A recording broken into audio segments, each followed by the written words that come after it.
KBS என்ற நண்பர்கள் அனைவருக்கும் வணக்கம். நான் உங்க ஜேகே. எனக்கும் உங்களுடைய சேனலுக்கும் ஆதரவா இருக்க அனைத்து நல்லவங்களுக்கும் என்ன மனமார்ந்த நன்றி. ஸோ இன்னைக்கு இந்த வீடியோ தலைப்புல ஒரு இன்ட்ரெஸ்டிங்கான ஒரு டாபிக் பார்க்க போறோம். என்ன அப்படின்னு பார்த்தீங்கன்னா, ஒரு பெயர். ஓகே, இந்த பெயர் எங்கிருந்து வந்தது, ஏன் இணையத்துல இந்த அளவுக்கு இது பேசப்படுது அப்படிங்கிறது நம்மளுடைய மார்க்கெட் சம்பந்தமான ஒரு டைட்டில். ஓகே, ஸோ என்ன அந்த டைட்டில் அப்படின்னு பார்த்தீங்கன்னா, ராபின்ஹுட் ட்ரேடர்ஸ். இந்த வார்த்தையை ரீசெண்ட் டேஸா நீங்க அதிகமா கேள்விப்பட்டிருப்பீங்க. ஓகே, அதுக்கு அதாவது இணையத்தில் நீங்க படிச்சிருப்பீங்க. நிறைய பேர் பேசுறதும் கேள்விப்பட்டிருப்பீங்க. யார் இந்த ராபின்ஹுட் ட்ரேடர்ஸ் அப்படிங்கறத அந்த வீடியோ டீட்டெயிலா பார்க்க போறோம். அதுக்கு முன்னாடி நம்மளோட வீடியோ பார்த்துட்டு இருக்கோம். இது வரைக்கும் நம்ம சேனலை சப்ஸ்கிரைப் பண்ணாங்க. இந்த வீடியோக்கு உள்ள சப்ஸ்கிரைப் பட்டனை பிரஸ் பண்ணி சப்ஸ்கிரைப் பண்ணீங்க.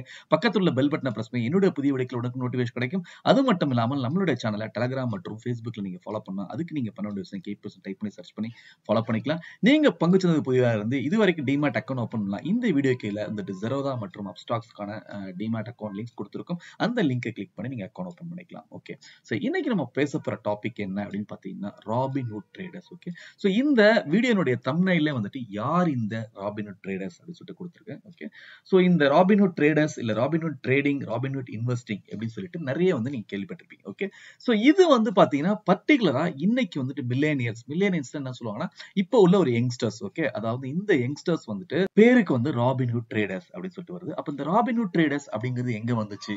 பொதுவா நம்ம எந்த ஒரு விஷயத்தையும் ரொம்ப பாப்புலரான விஷயத்தோட கார்லேட் பண்ண பேசுறது உண்டு. அந்த நடைமுறை வழக்கத்தில் நாம நிறைய பேசுவோம். ஃபார் எக்ஸாம்பிள், யாராவது பைசா என்ன சொல்றது, ஒவ்வொரு பைசா முக்கியம் அப்படின்னு பேசினா இவர் பெரிய அந்நியன் விக்ரமா அப்படின்னு சொல்லுவோம். இல்ல யாராவது கொஞ்சம் ரூல்ஸோ இல்ல ஏதாவது பேசினா இவர் இந்தியன் தாத்தாவா, இந்த மாதிரிலாம் நம்ம கார்லேட் பண்ணுவோம். ஏன் அப்படின்னா, அந்த படம் அந்த அளவுக்கு நம்ம மனதுல தாக்கத்தை உருவாக்குறதுனால அந்த இன்சிடென்டோட நம்ம கார்லேட் பண்ணி பேசுறது உண்டு. ஓகே, சோ அந்த மாதிரி ஒரு ஸ்டாக் மார்க்கெட்ல, சோ உலக பங்குச்சந்தையில ஒரு பெரிய தாக்கத்தை உருவாக்குன ஒரு கம்பெனி அப்படின்னு பாத்தீங்கன்னா அது ராபின்ஹுட். ஓகே, சோ யார் இந்த ராபின்ஹுட், என்ன அப்படிங்கறத உங்களுக்கு டீடைலா சொல்றேன். ஓகே, சோ ராபின்ஹுட் ட்ரேடிங், ராபின்ஹுட்.com அப்படின்னு சொல்லிட்டு ஒரு வெப்சைட் இருக்கு. ஓகே, ராபின்ஹுட்.com அப்படிங்கிறது என்ன அப்படின்னு பாத்தீங்கன்னா, இது ஒரு புரோக்கிங் கம்பெனி. ராபின்ஹுட் அப்படிங்கிறது சோ யூஎஸ்ல உள்ள ஒரு புரோக்கிங் கம்பெனி. ஓகே, சோ இந்த புரோக்கிங் கம்பெனி எடுத்துக்கிட்டீங்கன்னா, சோ இத யாரு இந்த புரோக்கிங் கம்பெனியை உருவாக்குனது, எந்த வருஷத்துல அப்படின்னா 2013ல இந்த புரோக்கிங் கம்பெனி உருவாச்சு. ஓகே, சோ இந்த புரோக்கிங் கம்பெனியை உருவாக்குனவங்க யார் அப்படின்னு பாத்தீங்கன்னா,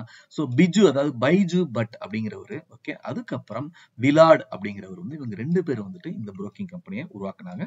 சோ இது என்ன ஒரு சிறப்பம்சமான விஷயம் அப்படின்னு பாத்தீங்கன்னா, இந்த பைஜு பட் அப்படிங்கிறது பேசிக்கலி இந்தியன் அமெரிக்கன் அப்படின்னு சொல்லலாம். அவங்க பேரண்ட்ஸ் போயிட்டு இந்தியால இருந்து, அதாவது குஜராத் ஃபேமிலி, அவங்க அங்க போய் செட்டில் ஆயிட்டாங்க. சோ இவரை அங்க உள்ள ஸ்டான்ஃபோர்ட் யூனிவர்சிட்டியில படிச்சாரு.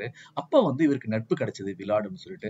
இவங்க ரெண்டு பேரும் ஒரு சாஃப்ட்வேர் கிரியேட் பண்ணாங்க ஹெட்ஜ் ஃபண்ட்ஸ்க்காக. அதுக்கப்புறம் பாத்தீங்கன்னா, இவங்களே ஓனே ஒரு கம்பெனி ஸ்டார்ட் பண்ண சொல்லிட்டு இந்த ஃபின்டெக் கம்பெனியை ஸ்டார்ட் பண்ணாங்க. அந்த ஃபின்டெக் கம்பெனி தான் ராபின்ஹுட். இன்னும் சொல்ல போனா, இந்த ராபின்ஹுட் வந்த பீரியடு முன்னாடியே நம்ம இந்தியால ஜெரோதா ஸ்டார்ட் ஆயிடுச்சுன்னு சொல்லலாம். தட் இஸ் 2010ல எஸ்டாப்ளிஷ் ஆயிடுச்சு. ஓகே, இருந்தாலும் 2013ல இந்த ஃபின்டெக் கம்பெனியை ஸ்டார்ட் பண்ணாங்க. அன்னையில இருந்து இன்ன வரைக்கும் பாத்தீங்கன்னா மிகப்பெரிய ஒரு அசுர வளர்ச்சினே சொல்லலாம். என்ன இவங்க சிறப்பம்சம், ஏன் இந்த அளவுக்கு அசுர வளர்ச்சி அடைந்தாங்க இந்த பங்குச்சந்தை உலகத்துல அப்படின்னு பாத்தீங்கன்னா, இந்த ஸ்டாக் மார்க்கெட் அப்படிங்கிறது முக்கியமா பாத்தீங்கன்னா பணக்காரங்களுக்கு ஒரு சொந்தமான ஒரு விஷயமா இருந்துச்சு. பணம் உள்ளவங்க மட்டும் தான் ட்ரேட் பண்ண முடியும் அப்படிங்கிறது இருந்துச்சு. அது என்னன்னா, ஒண்ணு ட்ரேட் பண்றதுக்கு பணம் வேணும். அதை தாண்டி என்கிட்ட இருக்கிறது ஒரு அற்பமான ஒரு சிறிய தொகை. அந்த தொகையை முக்கால்வாசி இந்த புரோக்கிங் கம்பெனி, அதாவது அந்த ட்ரேடிங் பிளாட்ஃபார்ம் ப்ரொவைட் பண்ற கம்பெனியை ஈட் பண்ணி தின்னுகிட்டு இருந்தாங்க. ஏன்னா அந்த அளவுக்கு ஹெஃப்டி சார்ஜஸ் தேவர் லிவிங். சோ அப்ப இவங்க என்ன டிசைட் பண்ணாங்கன்னா, இந்த ஸ்டாக் மார்க்கெட்டுங்கிறது பணக்காரனுக்கு மட்டும் சொந்தம் இல்ல, எல்லாருக்கும் ஒரு காமனா ஒன்று இருக்கணும். அப்போ என்ன ஒரு விஷயம் இன்னைக்கு மிகப்பெரிய ஒரு வழியா இருக்கு ரீட்டைல் ட்ரேடர்ஸ்க்கு, இந்த சார்ஜஸ் இதை உடைத்தெறிந்துன்னு சொல்லிட்டு இவங்க டோட்டலா பாத்தீங்கன்னா ஜீரோ கமிஷன். ஓகே, அதாவது நோ ஹிடன் சார்ஜஸ், அந்த இதுல எல்லாமே ஜீரோ கொடுத்தாங்க. ஓகே, இப்போ இதை நம்ம ஜெரோதாவோட கம்பேர் பண்ணா, ஏன்னா இந்தியால டிஸ்கவுண்ட் புரோக்கிங் கம்பெனில நம்பர் 1 இருக்கு, பாப்புலரா இருக்கு. ஜெரோதாவோட கம்பேர் பண்ணா ஜெரோதால ஈக்விட்டி தான் பாத்தீங்கன்னா ஜீரோ கமிஷனிங் சார்ஜஸ் அப்படின்னு சொல்லுவாங்க, அதாவது ஜீரோ கமிஷன். பட் F&Oலாம் ஃபிளாட் அப்படின்னு சொல்லிட்டு 20 rupees சார்ஜ் பண்றாங்க. சோ இவங்களை ஃபாலோ பண்ணி தான் நிறைய companies even full time broking companies discount broking open பண்ணாங்க. ஃபார் எக்ஸாம்பிள் 5 பைசா, அந்த மாதிரி நிறைய கம்பெனிஸ் ஓபன் ஆச்சு. ஓகே, சோ பாயிண்ட் என்ன அப்படின்னு பாத்தீங்கன்னா, இன்னைக்கே ஜெரோதால ஃபியூச்சர் அண்ட் ஆப்ஷன்ஸ்க்கு ஈவன் ஈக்விட்டில நீங்க ஸ்டாக்ஸ் எம்ஐ சார்ஜ் பண்றாங்க. சோ என்ன இந்த ராபின்ஹுட்டோட சிறப்பம்சம், நீங்க ஸ்டாக் வாங்குங்க, இல்ல ஃபியூச்சர் வாங்குங்க, ஆப்ஷன் வாங்குங்க, இல்ல ETF வாங்குங்க, இல்ல கிரிப்டோ கரன்சி கூட வாங்குங்க, எதை வாங்கினாலும் they are not charging commission. Okay, totally zero. இப்ப கேள்வி என்ன வரும்னா, எப்படி இவங்க ரெவன்யூ பண்றாங்க அப்படிங்கறது அடுத்ததுல சொல்றேன். ஓகே, சோ இப்ப என்ன ஆச்சு அப்படின்னா, இந்த உலகத்துல, அதாவது இப்போ பணக்காரர்கள் மட்டுமே சொந்தமா இருந்த அதுக்கப்புறம் வந்துட்டு சார்ஜஸ் அதிகமா சார்ஜ் பண்ண இந்த ஒரு மார்க்கெட்டை உடைத்தெறிந்து எல்லாருக்கும் இது அவைலபிள் அப்படிங்கிற ஒரு விஷயத்தை உருவாக்குனாங்க. ஓகே, ஸோ இதுதான் இவங்களுடைய மிகப்பெரிய என்ன சொல்றது ஒரு சாதனை அப்படின்னு வந்து சொல்லலாம். சரி, இப்போ நம்ம இதுவரைக்கும் என்ன சொன்னோம் அப்படின்னு பாத்தீங்கன்னா, இந்த 2 நண்பர்களும் சேர்ந்து வந்து இந்த நிறுவனத்தை ஆரம்பிச்சாங்க. அப்ப இந்த நிறுவனத்தை ஆரம்பிக்கும் போது 0 கமிஷன் சொன்னாங்க. நீங்க எது வாங்கினாலும் இது வந்து ஒரு ஹைலைட்டான விஷயம் உலக அளவில் அப்படின்னு சொன்னோம். ஓகே, ஸோ இப்போ அடுத்தது என்ன அப்படின்னு பாத்தீங்கன்னா, இதை தாண்டி வந்து வேற என்ன கொடுத்தாங்க, ஏன் வந்துட்டு இவங்க இவ்வளவு பாப்புலரா இருக்காங்க அப்படின்னு பாத்தீங்கன்னா, a more human way to learn அப்படின்னு சொல்றாங்க. அப்படின்னு என்ன அர்த்தம்னா, இவங்க வந்து என்னன்னா சொல்லி கொடுத்து, அதுதான் Zerodha வந்து இந்தியால இருந்து ஒரு மாற்றத்தை உருவாக்குனாங்க. சொல்லி கொடுத்து வந்து அவங்கள மார்க்கெட்ல உள்ள கொண்டு வந்தாங்க. அப்படின்னா அந்த புதுசா வர இன்வெஸ்டருக்கு தேவையான ட்ரேடர்ஸ்க்கு தேவையான அனைத்து கற்பித்தல் மெட்டீரியல் வந்து இவங்க வந்து உள்ள புகுத்துனாங்க.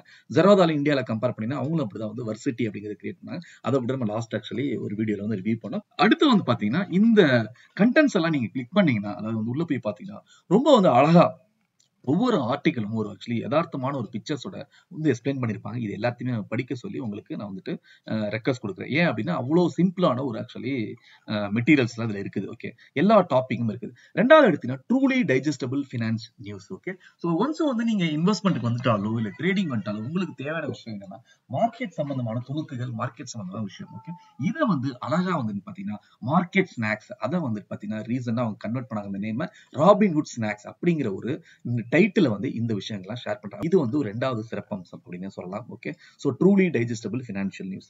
சோ மூணாவது எடுத்துக்கிட்டீங்கன்னா என்ன வந்து இவங்களுடைய சிறப்பம்சம் அப்படின்னு பார்த்தீங்கன்னா இவங்களுடைய டிரான்ஸ்பரன்சி, அதாவது வந்துட்டு எப்படி இவங்க ரெவன்யூ மேக் பண்றாங்க அப்படிங்கிற டிரான்ஸ்பரன்சி. சோ நம்ம ஏற்கனவே என்ன சொன்னோம் அப்படின்னு பாத்தீங்கன்னா இங்க வந்துட்டு அவங்க டோட்டலா வந்து 0 கமிஷன், அதாவது எதுக்குமே சார்ஜ் பண்ணல அப்படிங்கிற சொன்னோம். அப்படிங்கும்போது அவங்க பிசினஸ் ரன் பண்ணும். இந்த பிசினஸ் ரன் பண்றது எங்க இருந்து இவங்களுக்கு மணி வருது அப்படின்னு பாத்தீங்கன்னா சோ ஒன்னு வந்து they are saying actually rebates from market makers and trading venues. இதை நீங்க கிளிக் பண்ணி அதுக்கான டீடைல்ஸ் கொடுத்திருக்காங்க. சோ என்ன இந்த டீடைல்ஸ் அப்படின்னு பாத்தீங்கன்னா சோ பொதுவா வந்து ராபின்ஹுட் Zerodha அப்படிங்கிறது ஒரு பிளாட்ஃபார்ம். அங்க வந்து நம்ம பை அண்ட் செல் வந்து பண்றோம். அதுக்கப்புறம் எக்ஸ்சேஞ்ச் இருக்கு, NSE BS இருக்கு. அதே மாதிரி அவங்களுக்கு வந்து பாத்தீங்கன்னா எக்ஸ்சேஞ்ச் இருக்கு. ஓகே, வால் ஸ்ட்ரீட் எக்ஸ்சேஞ்ச் இருக்கு. இந்த இன்பிட்வீன்ல இந்த பை அண்ட் செல்ல வந்து ட்ரேட வந்து எக்ஸிக்யூட் பண்றது மார்க்கெட் மேக்கர்ஸ் அப்படின்னு சொல்றாங்க. இவங்களுக்கு பெயர் என்ன, மார்க்கெட் மேக்கர்ஸ். ஓகே, சோ இந்த மார்க்கெட் மேக்கர்ஸ் யார்கிட்ட இருந்து அதிகமா வந்து பை அண்ட் செல் வருதோ, அதாவது எந்த ஒரு புரோக்கிங் கம்பெனி கொடுக்குறாங்களோ அவங்களுக்கு ரிபேட் கொடுக்குறாங்க. ஓகே, ஏன்னா வந்துட்டு பொதுவா வந்து இந்த டாக்ஸஸ் எல்லாம் சார்ஜ் பண்றாங்க இல்லையா, அதாவது வந்துட்டு எக்ஸ்சேஞ்ச் சார்ஜஸ், இந்த சார்ஜஸ், அந்த சார்ஜ், அதுல இருந்து இவங்களுக்கு ரிபேட் கொடுக்குறாங்க. அது மூலமா இவங்க பணம் சம்பாதிக்கிறேன் அப்படின்னு சொல்றாங்க.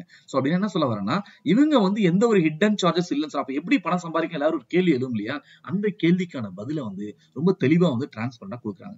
ரெண்டாவது வந்து ராபின்ஹுட் கோல்டு அப்படின்னு சொல்றாங்க. அதாவது வந்து ராபின்ஹுட்ங்கிறது ஒரு என்ன சொல்றது ஒரு ஆர்டினரி ஒரு பேக்கேஜ். அதுக்கப்புறம் கோல்டுன்னு ஒரு பேக்கேஜ் வச்சிருக்காங்க. இந்த கோல்டுல வந்து they are giving actually what is that extra margin money கொடுக்குறாங்க. அதுக்கப்புறம் வந்து ரிசர்ச் ரிப்போர்ட்ஸ் எல்லாம் படிக்கிற மாதிரி எக்ஸ்ட்ரா சிறப்பம்சம் கொடுத்துருக்காங்க. இதுக்கு வந்து ஆனுவல் பேஸ்ல வந்து மந்த்லி ஃபீ சார்ஜ் பண்றாங்க. அந்த மந்த்லி ஃபீ பாத்தீங்கன்னா $5 கிட்டத்தட்ட பார்த்தா 735 525 ஒரு 375 rupees பர் பர்சனுக்கு சார்ஜ் பண்றாங்க. அப்ப லார்ஜ் வால்யூம்ல நல்ல ஒரு அமௌண்ட் கிடைக்குது அப்படின்னு சொல்றாங்க. அப்புறம் வந்து லோனுக்கு கொடுக்குறாங்க. அதாவது வந்து ஒரு அமௌண்ட் கொடுத்து ஸ்டாக் லோன் இன்கம் அப்படின்னு சொல்லிட்டு சொல்றாங்க. Income from cash. இது என்ன அப்படின்னு பாத்தீங்கன்னா நீங்க வந்து அந்த brokerage அக்கௌண்ட்ல வச்சிருந்தீங்கன்னா அந்த brokerage அக்கௌண்ட்ல உள்ள கேஷுக்கு வந்துட்டு you will be getting the interest. அந்த இன்ட்ரெஸ்ட் அதுல கொஞ்சம் பர்சன்டேஜ் அவங்க எடுத்துட்டு பேலன்ஸ் உங்களுக்கு இன்ட்ரெஸ்ட் பாஸ் பண்றாங்க. அப்போ சோ வின் வின் சிச்சுவேஷன். உங்களுக்கு உங்கள்ட்ட உள்ள பேலன்ஸ் மணிக்கு இன்ட்ரெஸ்ட் கிடைக்குது. நீங்க அப்ஸ்டாக்ஸ்ல எடுத்தீங்கன்னா இந்த ஒரு ஆக்சுவலி ஆப்ஷன்ஸ் இருக்கு. ஃபார் எக்ஸாம்பிள் அப்ஸ்டாக்ஸ்ல உள்ள டிமேட் அக்கௌண்ட் உள்ள பேலன்ஸ் மணி எல்லாமே இண்டஸ்இண்ட் அக்கௌண்டோட நீங்க லிங்க் பண்ணலாம். இண்டஸ்இண்ட் ஆக்சுவலி 2-in-1 அக்கௌண்ட் அப்படின்னு சொல்லிட்டு ஒன்று இருக்குது. நீங்க கீழே உள்ள லிங்கை கிளிக் பண்ணி அந்த அக்கௌண்ட் நீங்க ஓபன் பண்ணலாம். அப்ஸ்டாக்ஸ் லிங்கை கிளிக் பண்ணி ஓபன் பண்ணலாம். அப்படி பண்ணும்போது உங்க டிமேட் அக்கௌண்ட்ல யூஸ் இல்லாத அமௌண்ட் பை டிஃபால்ட் ஆல்வேஸ் அக்கௌண்ட்ல இருக்கும். அக்கௌண்ட் சேவிங் அக்கௌண்ட்ல என்ன இன்ட்ரெஸ்ட் இருக்கோ அது வந்து இதுக்கு பாஸ் ஆகும். அதே மாதிரி இவங்க ராபின்ஹுட்ல கொடுக்குறாங்க. இதற்கு வந்துட்டு இது மட்டும் இல்லாமல் இவங்க அக்கௌண்ட்ல உள்ள பணத்துக்கு எல்லாமே என்ன சொல்றாங்க செக்யூரிட்டின்னு தர்றாங்க. அதாவது நீங்க ட்ரேட் பண்ணாம எந்த உள்ள பேலன்ஸ் கேஷ்க்கு வந்துட்டு அவங்க ஒரு இன்சூரன்ஸ் மாதிரி செக்யூரிட்டி கொடுக்குறாங்க. அதை தாண்டி இதை வந்துட்டு என்னன்னா நீங்க இப்போ வந்து நம்ம Zerodhaலயோ இல்ல அப்ஸ்டாக்ஸ்லயோ இல்ல வேற எந்த புரோக்கிங் கம்பெனில நீங்க அமௌண்ட் வச்சிருந்தீங்கன்னா அந்த அமௌண்ட் வந்துட்டு வித்ட்ரா பண்ணி தான் நீங்க உங்களோட ஏடிஎம் கொண்டு வந்து அந்த கேஷை நீங்க செலவு பண்ணணும். ஆனா என்ன இந்த ராபின்ஹுட்ல ஒரு சிறப்பம்சம் அப்படின்னு பாத்தீங்கன்னா அவங்க ஒரு டெபிட் கார்டு கொடுக்குறாங்க. அந்த அக்கௌண்ட் உள்ளத அந்த டெபிட் கார்டு பேங்கோட லிங்க் பண்ணிருக்காங்க.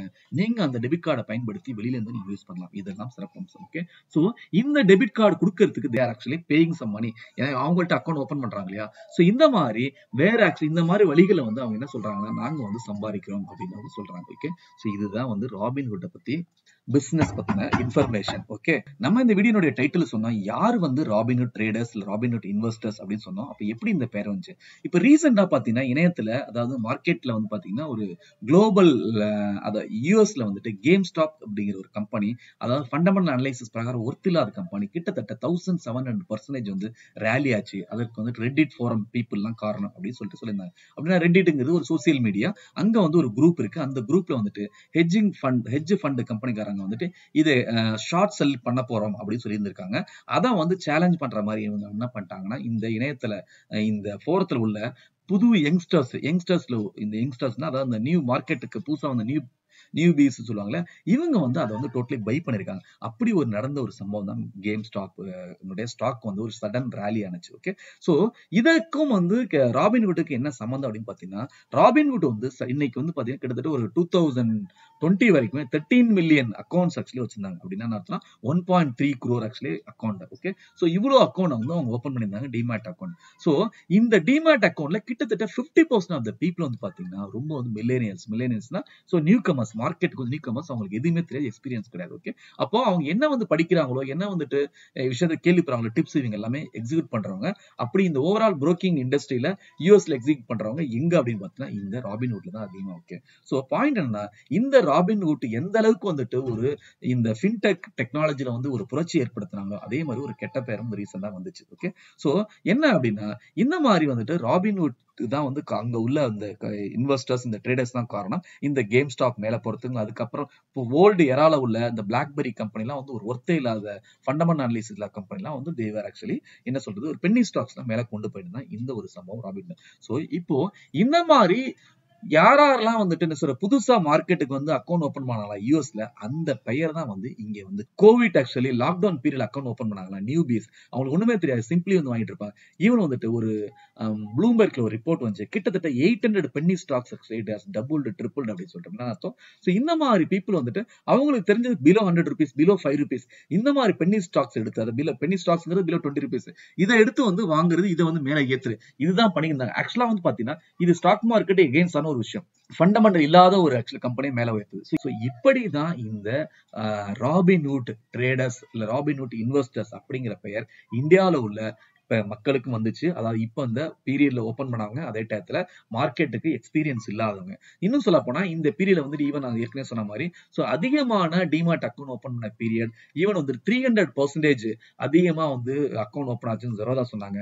ஈவன் மத்த சிடிஎஸ்ல வந்து number of 5 actual account open பண்ண இந்த பேண்டமிக் பீரியட்ல சொன்னாங்க. இது எல்லாமே நடந்துச்சு. ஏன் காரணம்னா இப்ப இந்த பீரியட்ல வந்து எல்லாத்தையுமே வந்து பணம் இருந்துச்சு, ஆனா வந்து அதே மாதிரி லாக்டவுன் எல்லாமே முடங்கி வீட்டுல இருந்தாங்க, கையில வந்து மொபைல் இருக்கு. சோ அதே டயத்துல குயிக் பக் பண்ணணும், நிறைய சேவிங் இருக்கு, வெளில வந்து போக வேண்டியது தேவையில்லாததுல அந்த காசுலாம் சேவிங் ஆச்சு. சோ இந்த காசை வச்சு ஏதாவது பண்ணலாம்னு சொல்லிட்டு தான் பண்ணாங்க. அப்படி நடந்தது அந்த விஷயங்கள். ஓகே, சோ இன்னைக்கு வந்துட்டு ராபின்ஹுட் ட்ரேடர்ஸ் அப்படிங்கிற பெயர் எப்படி வந்துச்சு அப்படிங்கறத நான் பார்த்திருக்கோம். அதை தாண்டி வந்துட்டு இன்னைக்கு வந்துட்டு இந்த ராபின்ஹுட் ட்ரேட்ல ஒரு அற்புதமான ஒரு லைப்ரரி இருக்கு. அங்க வந்து எப்படி ஜெரோதா வர்சிட்டில நிறைய விஷயம் கத்துக்க முடியும், இங்கேயும் கத்துக்க முடியும் அப்படிங்கிற ஒரு தகவலையும் பார்த்திருக்கோம். அதற்கு அப்புறம் வந்து பாத்தீங்கன்னா எல்லாமே நம்ம கையில தான் இருக்கு. அதாவது வந்துட்டு இப்ப வந்து ராபின்ஹுட் வந்துட்டு சில பேர் பிளேம் பண்ணாங்க ஒரு சைடுல, அதாவது வந்து ஒரு கான்ட்ரவர்சி, இவங்க தான் அதுக்கு காரணம். ஈவன் ராபின்ஹுட் வந்து அந்த கேம் ஸ்டாக்ஸ்லாம் வந்து யூஸ் பண்ணாத அளவுக்கு வந்து லாக் பண்ணாங்க. இது ஒரு பக்கம் இருந்தாலும் எல்லா இடத்துலயும் பிளஸ் இருக்கு, மைனஸ் இருக்கு. அதை நம்ம பாக்குற பார்வையில அதை எடுத்துக்கிற விதத்துல தான் இருக்குது. எந்த ஒரு ஃபீல்டா இருந்தாலும் அதை வந்துட்டு நம்ம அனுபவிக்காம, அதை எக்ஸ்பீரியன்ஸ் ஆகாம அதை வந்து கை வைக்க கூடாது. ஒரு இன்ஜினியரிங் தொழில் என்ன, அந்த தொழில் நம்ம இறங்கறதுக்கு முன்னாடி அது கன்ஸ்ட்ரக்ஷன் ஸ்டார்ட் பண்ண இன்ஜினியரிங் படிச்சு முடிச்சிருக்கோம். அதே மாதிரி ட்ரேடிங் ஆனாலும் இன்வெஸ்ட்மெண்ட் தான், அதற்கான நாலேஜ் அக்வயர் பண்ணணும். அது படிச்சு முடிச்சா மட்டும் தான் நம்ம பண்ணணும். அதனாலதான் பாத்தீங்கன்னா நம்மளோட சேனல்ல அதிகமா நான் ஃபோக்கஸ் பண்றது என்ன அப்படின்னு பாத்தீங்கன்னா எஜுகேஷன் கொடுக்கிறது, நாலேஜ் கொடுக்குறது. அதெல்லாம் கொடுத்து ஆட்டோமேட்டிக்கா ஃபண்டமெண்டல் கொடுத்தா நீங்களே வந்து மேல வந்துருவீங்க. அதனால நான் வந்துட்டு இந்த டிப்ஸ் ரிலேட்டடோ, இன்னைக்கு மார்க்கெட் ஏறுமா இறங்குமா, அதுக்கப்புறம் இன்னைக்கு இந்த ஸ்டாக்ல நீங்க பார்த்தனா மார்க்கெட் போகும், இந்த மாதிரி விஷயங்களை நான் கொடுக்கறது இல்லை. ஏன்னா இது எல்லாமே வந்து உங்களை சுத்தி இருந்து நிறைய நியூஸ் சேனல்ல இருக்குது. இது வந்து நம்ம சேனல்ல திருப்பி அதை கொடுக்கணும்னு அவசியம் இல்லை. ஓகே, சோ இன்னைக்கான இந்த வீடியோக்கான கேள்வி என்னன்னா, when Robinhood broking firm was established. இந்த வீடியோ நீங்க முழுமையா பார்த்திருந்தீங்கன்னா நம்ம வந்து எந்த வருஷம் எஸ்டாப்ளிஷ் ஆச்சுன்னு சொன்னோம், அது 2010 2013 உங்களோட ஆன்சரை வந்துட்டு கமெண்ட் செக்ஷன்ல கொடுங்க. மீண்டும் வந்துட்டு ஒரு நல்ல தகவலோட அடுத்த வீடியோல சந்திக்கிறேன். உங்களுக்கு பிடிச்சிருந்தா லைக் பண்ணுங்க, மத்தவங்களுக்கு ஷேர் பண்ணுங்க. நன்றி, வணக்கம்.